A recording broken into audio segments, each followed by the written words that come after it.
sekedar sepeda motor yang tersisa atau yang tersisih, ditinggalkan dan diabaikan oleh zaman.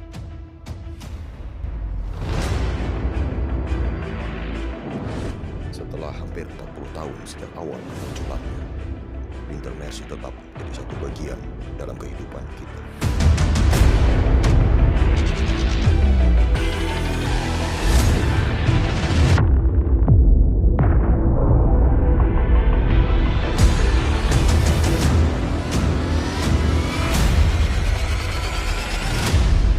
Era berganti, musim berubah.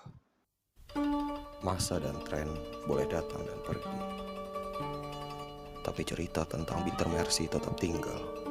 Ia menolak tergerus zaman.